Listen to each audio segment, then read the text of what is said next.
안녕하세요. 대전경찰입니다. 요즘 동의 없이 다른 사람을 촬영하는 불법 촬영이 사회적으로 많이 문제가 되고 있죠? 이런 불법 촬영물들이 웹상으로 유포가 되는 경우가 있는데 내가 나온 불법 촬영물을 발견했을 때 어떻게 대처해야 하는지 알려드리겠습니다. 먼저 불법 촬영에 대해 얘기를 해보지 않을 수가 없는데요. 불법 촬영은 모두 아시다시피 전에는 몰카라고 했었는데 그 명칭이 범죄의 심각성을 흐린다는 의견이 있어서 불법 촬영으로 용어를 바꿔서 사용하고 있는데요. 불법 촬영은 5년 이하의 징역 또는 1,000만 원 이하의 벌금으로 처벌하고 있습니다. 성폭력 처벌 등에 관한 특례법 제14조, 카메라 등을 이용한 촬영, 카메라나 그 밖의 이와 유사한 기능을 갖춘 기계장치를 이용하여 성적 욕망 또는 수치심을 유발할 수 있는 다른 사람의 신체를 그 의사에 반하여 촬영하거나 그 촬영물을 반포, 판매, 임대, 제공 또는 공공연하게 전시, 상영한 자는 5년 이하의 징역 또는 1,000만 원 이하의 벌금에 처한다. 이러면 내가 촬영한 영상을 퍼뜨린 경우에만 처벌받는 게 아니냐고 생각하실 수도 있습니다. 하지만 내가 촬영하지 않았어도 불법 촬영물을 유포한 경우에는 불법 촬영자와 똑같이 처벌한 판례가 있습니다. 유포행위의 책임이 불법 촬영행위 못지않다고 본 것인데요. 또 이 법은 촬영 자체를 동의받았어도 촬영 후 상대방의 의사와 다르게 촬영물을 유포하는 경우에도 처벌된다는 점 꼭 기억하셔야 됩니다.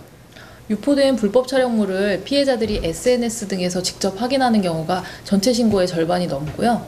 그 외에는 지인을 통해서 알게 되는 경우가 대부분이라고 합니다. 이렇게 피해 사실을 알게 되면 정말 당황스러울 수밖에 없는데요. 이런 디지털 성범죄 피해를 파일이 확산되기 전에 초기 대응하는 것이 정말 중요한 것 같아요. 피해자가 직접 증거를 수집하고 삭제 요청하는 것은 사실상 어렵습니다. 그래서 올해 4월에 디지털 성범죄 피해자 지원센터가 개소를 했는데요. 디지털 성범죄에 대한 피해 상담은 물론 유포 촬영물 삭제, 증거자료 작성과 불법 촬영물 삭제 후 사후 모니터링까지 지원을 해주고 있으니까 혹시 도움이 필요하신 분들은 한번 방문해 보시는 것도 좋을 것 같고요.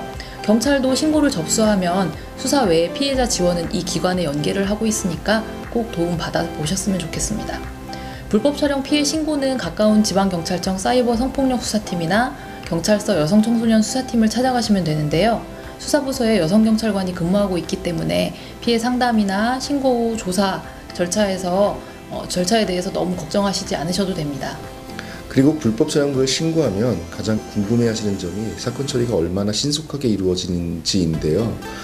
최대한 빨리 해결하고 싶은 피해자의 마음을 저희도 이해하지만 사건에 따라서 수사 사항이 다르기 때문에 정확히 얼마가 걸린지를 명확히 말씀드리는 것은 어렵습니다. 현재 스마트 국민제보 홈페이지와 스마트폰 앱을 통한 신고도 가능하니까 혹시 피해로 인해 고민하고 계신 분들은 신고해 주시고요. 불법 촬영물을 보는 것이 불법 촬영을 더욱 부추기는 원인도 있다고 합니다. 보는 사람이 있으니까 찍고 유통되고 하는 거겠죠. 불법 촬영물이 떠도는 걸 보시면 언젠가는 그 피해가 나에게도 미칠 수 있다는 점을 인식하시고 또 반드시 신고를 해주셔서 더 이상 유포가 늘어나는 일이 없도록 도와주셨으면 좋겠습니다. 이러한 신고가 활성화되는 게 불법 촬영 범죄를 예방하고 근절하는 최선의 방법이 아닐까 생각합니다.